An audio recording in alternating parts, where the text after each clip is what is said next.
The Rams have not played their best football yet, but they're still 2-1. How did that happen? That's coming up next on Locked On Rams.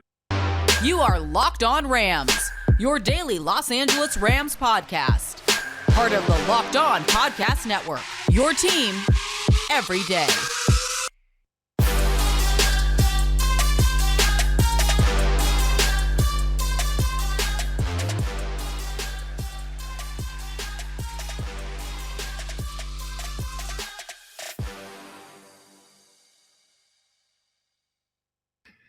Thanks for making Locked On Rams your first listen every single day, free and available wherever you get your podcasts. My name is Travis Rogers.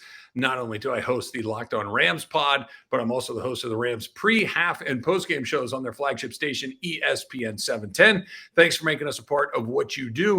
Now's where you do me a favor. Now's where you click that subscribe button and make sure that you're getting your Locked On Rams feed every single day. And when you're done doing that, check us out on YouTube as well. We have a Locked On Rams YouTube channel that you're going to want to check out so you can get the pod and while you're making dinner or bumping around the house or whatever it is, so you don't have to drag your phone with you. You can listen to it that way as well. Today's episode of Locked On Rams is brought to you by PrizePicks. PrizePicks is daily fantasy made easy. Pick 2 to 5 players, and if they score more or less than their PrizePicks projections, you can win up to 10 times your money on your entry. First-time users can receive a 100% deposit match up to $100 with the promo code Locked On. That's PrizePicks.com. Locked On is your promo code. All right, got a good one for you today. The Rams got a little bit of a 2-game winning streak going on, 2-1. Up next, the San Francisco 49ers on Monday Night Football. I want to talk about something that may feel like bad news, but I actually think that's a blessing in disguise. That's coming up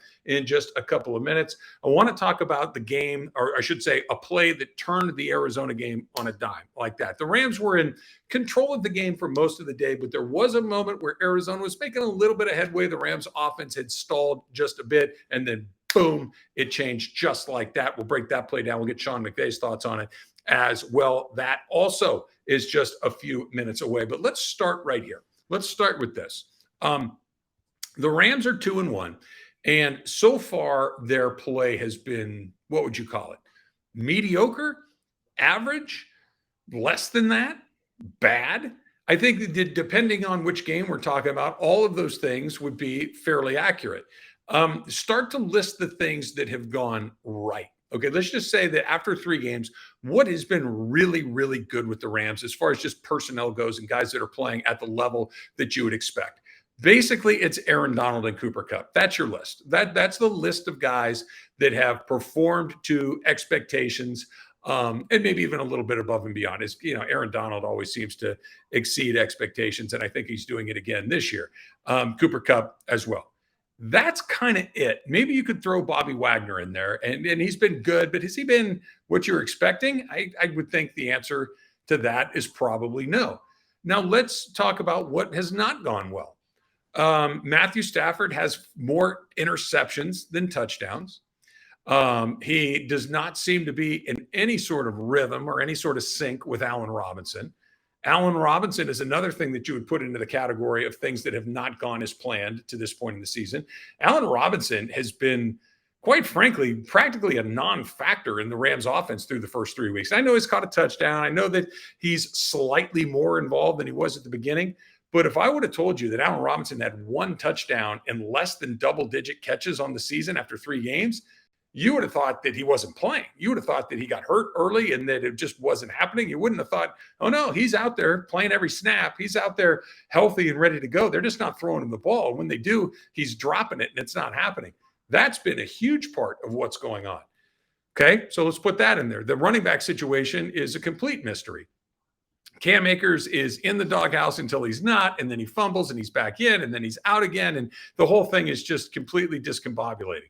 Darrell Henderson has been kind of what he's been in his career, where there's a play here and there, but he's, it's kind of, Darrell Henderson's not going to be a 120-yard a game back. He's not going to be a 30-carry a guy back. He's going to run hard. He's going to play hard. He's going to do the things you need him to do, but there's not a ton of expectation there. Let's go to that third wide receiver spot. Van Jefferson has missed the entire year. Will miss at least the next 3 games. Hopefully he comes back after their bye week into week 8 and he's ready to go, but he's been unavailable. He's an important part of what they do. Let's go to that offensive line. right? Joe Noteboom's been okay. Okay, not great. He has not been what you were hoping he would be when he stepped in for Andrew Whitworth. And let's just go down the line. Brian Allen gets hurt in the opening game. He hasn't played the last two. Coleman Shelton has to go from right guard to center. He's been okay. Not great, not terrible. He's been okay. Right guard, you go from Coleman Shelton, who's there. All of a sudden, you put Tremaine Ankrum in there. He lasts a grand total of 2 plays before he's done for the season with a broken ankle. You have Logan Bruss, who never even got a single play in because he got hurt in the preseason. He's gone for the year. And now you're down to Alaric Jackson, who is playing right guard, despite the fact that he's a tackle and hasn't played a ton of guard in his career. You're down to your third string right guard, and then you got Rob Havenstein over at right tackle, who's been pretty good along the way. Okay? That's on the offensive side of the ball. Defensive side of the ball, Jalen Ramsey got off to a terrible start. He was better against Atlanta. He was very good against Arizona. The linebacker pressure that you were hoping to get from somebody not Aaron Donald, whether it's Terrell Lewis or it's Leonard Floyd or Ernest Jones or any of these other guys that you were hoping might be able to create a little Greg Gaines in the middle. So these other guys, you thought, hey, look, as long as Aaron Donald's here, some of these other guys are going to be able to bring some pressure along the way. That really hasn't happened. You've had an unbelievable amount of injuries in the secondary, whether it's Troy Hill or Kobe Durant goes down and Jordan Fuller has missed time and David Long missed last week. That you got guys dropping like flies all over the place. The point of this is not to bum anybody out that all of these things have gone either well under expectations or barely met them. It's that all of these things have happened and they're 2-1. They're in first place. They're the only team in their division with 2 wins. They've got a chance to go into San Francisco on Monday night against a team that they've historically struggled with a chance to win that game and walk out of there at the first quarter of the season. And by the way, just a quick aside, the very worst part about adding the 7, and it might be the only bad part about adding the 17th game of the season, is that we no longer get the perfect quarters, right? First 4, second 4, third 4, final 4. That extra game, I don't know where to put it. We'll put it in the end. But the point of this is, you could get to the quarter pole of your season at 3-1, be 2-0 in the division, beat the 2 teams in your division, both of them on the road that would be considered your closest competition to winning the NFC West. You really couldn't ask for the first quarter of the season to be any better if you can finish the game in San Francisco.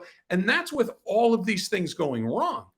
All of the things we mentioned, the connection with Matthew Stafford and Allen Robinson, the interceptions, the third wide receiver, which we'll talk about coming up in a little bit. That's going to come up on Wednesdays, Locked on Rams. The offensive line, the injuries along there, the injuries in the secondary, the special teams snafus that you've had along the way. All of these things will get better. All of these things will improve with time. Do you really think that Matthew Stafford's going to throw more interceptions than touchdowns? I don't. Hopefully he cuts down on the interceptions, spikes the touchdowns, and that's what it's been historically. Those kids that are playing in the back end of the defense, they'll be better the more they play. The connection between Allen Robinson and his quarterback, that's going to get better. They haven't played a lot of football. They didn't get the opportunity that Cooper Kupp had last year when Matthew Stafford comes over. Hey, let's go throw every day. Let's have lunch. All of these things that you can kind of accelerate these things hasn't happened with Allen Robinson, but it will. The point of all this is, despite all of these things, you say, well, that wasn't very good. That wasn't very good. They're 2-1 with the chance to be 3-1 and really start to create some space in their division. It's a long way to go. Now, what happens in the first quarter has very little to do with what's happening in the second quarter and the third and the fourth. The point being, though, is you can put some money in the bank. You can put some wins in the bank. And especially after the way that season opened on Monday night or Thursday night against the Buffalo Bills, it felt like this thing was going to spiral out of control in a hurry. And here you are, 2-1 through your first 3 games, a chance to be 3-1, chance to have 2 road divisional wins. Things are actually in a really good spot considering how few things have lived up to the hype and how many things haven't, and they're still 2-1. It's a good time to be a Rams fan. All right, it's just going to get us started right now. When we come back, I want to talk about that play of the game against Arizona where Matthew Stafford just turned the game with 1 throw. That's coming up next on Locked on Rams. All right, so you're playing some daily fantasy, or are you playing at PrizePicks? Because that's the way that you need to do it. It's so easy. It is so much fun. You can do so many different things. And, oh, by the way, you can win. What if I told you this? What if I asked you a question? Do you think Patrick Mahomes is going to throw for more or less than 325 yards? And you probably have an answer to that, right? They're going up against Tampa this week. Do you think that Cooper Kupp is going to score more than half a touchdown? In other words, is he going to get in or not against the 49ers? You probably have an answer to that. Tyreek Hill, is he going to catch more than 3.5 passes? You probably have an answer to that. That's PrizePicks, right? That if you have opinions on these things, if you think that's how it's going to go, that's the game at PrizePicks. Pick 2 to 5 players. If they score more or less than their PrizePicks projection, you can win up to 10 times your money on any entry. And you don't have to compete against everybody else. It's just against the projections available. Any sport you watch, football, basketball, baseball, hockey's around the corner, all of these things. Euro basketball, you like that? They got you covered at PrizePicks. Safe and fast withdrawals. Entries can be made in about 60 seconds or less. It is that easy. Download the PrizePicks app or go to prizepicks.com to sign up and play daily fantasy sports. First-time users can receive a 100% instant deposit match up to $100 with the promo code Locked On. And if you deposit $100, PrizePicks will give you $100. If you deposit $50, PrizePicks will give you $50. Don't forget to enter the promo code Locked On at sign up for an instant deposit match up to $100.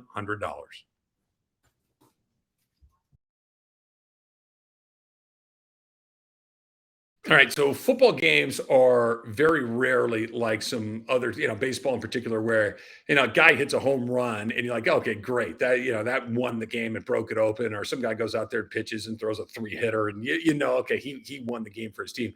What makes football so much fun is that every single play has an opportunity to be that, right? That you never quite know when you're going to have that moment. And the Rams had one that just came completely and totally out of the blue on Sunday against Arizona. You'll remember it, right? If you're listening to this podcast, you're paying pretty close attention, so you remember the play. It is 3rd and 10 in the third quarter. The Rams have the lead, but they have not been playing well since about halfway through the second quarter. And particularly, they haven't been playing well on the offensive side of the ball. They've gone 3 and out 3 times in a row. That, of all the things that we talk about in the Sean McVay era, I think one of the things that is most impressive, and the list is a long one, is they don't have a ton of 3 and outs. They're not going to have a bunch of, 14, 15, 18 play drives. But what they do is that they don't go 3 and out, 3 and out. Think about the Cardinals, right? How many times have we seen the Cardinals go 3 and out in the Kyler Murray? It seems like they either have a successful drive or a 3 and out. There's none of these 7, 8, punt it away or whatever it might be. Rams are pretty good at doing that. And it matters because it keeps the defense on the field. It allows you to, continue to collect information on what the defense might be doing, et cetera, et cetera. But they weren't doing it. It was not happening for them. And all of a sudden you're looking at another 3 and out, potentially your 4th one in a row. And it's 3rd and 10, right? 3rd and long. In the NFL, you're not going to convert 3rd and 10 all that often. And Stafford's in the shotgun, and he takes the snap, and there's a free guy coming from his left. He's coming. They got everything else blocked up reasonably well, but this guy's coming from his left. Stafford right in a quarterback. It's at his blind side, but you can see that he sees it kind of coming out of the corner of his eye. He's got that quarterback radar where you just know where people are. And he knows, because he's a veteran, that if it's coming from over here. And because I've been around a long time, I know how this guy's going to try to hit me. I know where he's going to try to hit me. And I'm going to wait just to the last possible second. And he did, and he spins out of it, right? That he's looking downfield, and he spins toward his right shoulder and just does a complete 360. The guy misses him, right? And now he's got a half a second to collect his feet. He looks downfield, and he absolutely rips a throw to Cooper Kupp. Just a brilliant throw. Just wham, 90-mile-an-hour fastball in the corner, right? Just a beautiful, beautiful throw. For all intents and purposes, the game ended right there. It changed everything. It allowed them to get going. The very next play, he hits Tyler Higbee for a 20-plus yard completion, and then Sony Michel. And then all of a sudden, Cam Akers just starts to grind it out. 10, 14, touchdown. The Rams are in. Game over. It changed that fast. It was an amazing play, veteran quarterback, and that's why that dude is here, right? You would like to have the game manager. You'd like to have the guy that gives you 2 touchdowns, no interceptions, throws for 280 yards, completes 25 or 30 passes. Everything's on time. Boom, boom, boom, boom, boom, boom. That's fine. That's great. If you could do that every week, I think every coach in the league would sign over. That's not what it is. What the NFL is let's do some of what I just described, but you know what? Maybe 3 or 4 times a game, I'm just going to need you to do some stuff. right? I would use a different word, but we like the rating here on Locked On Rams, so we won't. I'm going to need you to do a thing, make a play, make something happen out of nothing. And that's what he did. And that's why he makes the money. And that's why he's a special guy. And that's why the Rams knew they had to go out and get a guy who can make those 3 or 4 plays a game. There aren't a ton of those guys. There's less than 2 handfuls of them to when the thing isn't going to happen and then it does. And that's what Matthew Stafford did. Here's Sean McVay talking about it. I thought that was the play of the game. He redeemed himself after that previous snap where Cooper and him usually hit that. Let me stop right there. Remember, down the field, Kupp turns out, Stafford throws the ball in. He was open, and it doesn't connect. Let's go back to Sean McVay. But they ended up having a kind of delayed add-on right there, and he's free off that left side, did a great job. But to be able to spin out, keep his eyes down the field, change his arm slot, and hit Cooper right over the middle for 11 on a 3rd and 10 was big. Wasn't big. It was the game.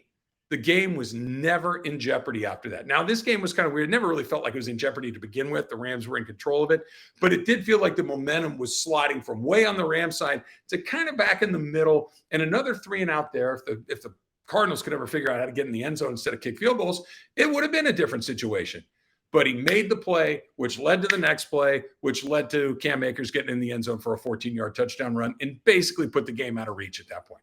Still plenty of time left, but you could tell just the entire tenor of the game had completely flipped on its head by that point. A great play by a great player, and that's why those guys make the money that they do, and that's why those guys are so hard to come by. All right, coming up next, I want to talk about something that sounds like bad news, but it's actually a blessing in disguise. That's coming up next on Locked On Rams. Thanks for making Locked On Rams your first listen every single day, free and available wherever you get your podcasts. My name is Travis Rogers. Thanks for making us a part of what you do. When I'm not hosting Locked On Rams, I'm hosting Locked On all of my own stuff, right? It's Travis and Sliwa on ESPN 710. Plus, I do the Rams pre-half and post-game show on their flagship station, 710 ESPN. All right, so if I told you that after 3 weeks, the following would be true, what would your response be? If I told you that, oh, by the way, Troy Hill, one of our free agent acquisitions that we went out and got, he's going to be down, and he might be down for a while. He's going to be your starting other cornerback opposite Jalen Ramsey. Oh, by the way, one of your draft picks from last year where you were heavily invested in secondary help, Kobe Durant, he's going to be done after 2 weeks. He's going to be hurt and miss some time. Oh, by the way, Jordan Fuller, your safety, your starting safety, yeah, he's unavailable for the game against Arizona. That's not going to. Oh, and before you get done there, David Long, another one of your secondary members, he's out too. You're not going to play with him in week 3 either. It's really bad news, right? That you're talking about. Go back to what we were talking about Locked On Rams during the summer, and it was all, hey, look, the secondary needs to get improved. Darius Williams is gone. Jalen can't do it by himself. You're going to make sure that you got to get all these pieces in place and hope that a couple of them hit. Well, after 2 weeks, everybody's missing. Everybody's gone. Everybody's hurt. Everybody's unavailable. With the exception, really, of Jalen Ramsey, you're dealing with a skeleton crew all of a sudden. Here's what happened all of a sudden. Darian Kendrick played 0. He was inactive. I don't say he didn't play 0 snaps. That doesn't even begin. He was inactive for his first 2 NFL games, was not wearing a uniform, and was not going to play. He basically never left the field on Sunday, and he held his own. There was never a moment you're like, oh, they're killing Darian Kendrick. Never happened. He stood up big time. How about this? How about Grant Haley? How many times did you think about, who's going to play an important role in the Rams this season at a certain point? Is Grant Haley. Okay, you're lying, right? Yeah. Other than Grant Haley's, folks or best friends, I don't think anybody was thinking that. What if I told you Terrell Burgess, who's been a little underwhelming along the way, he's going to have to step up and play some big snaps at that safety position? How's that feel? None of this feels very good. And guess what? That's all of the things that happened.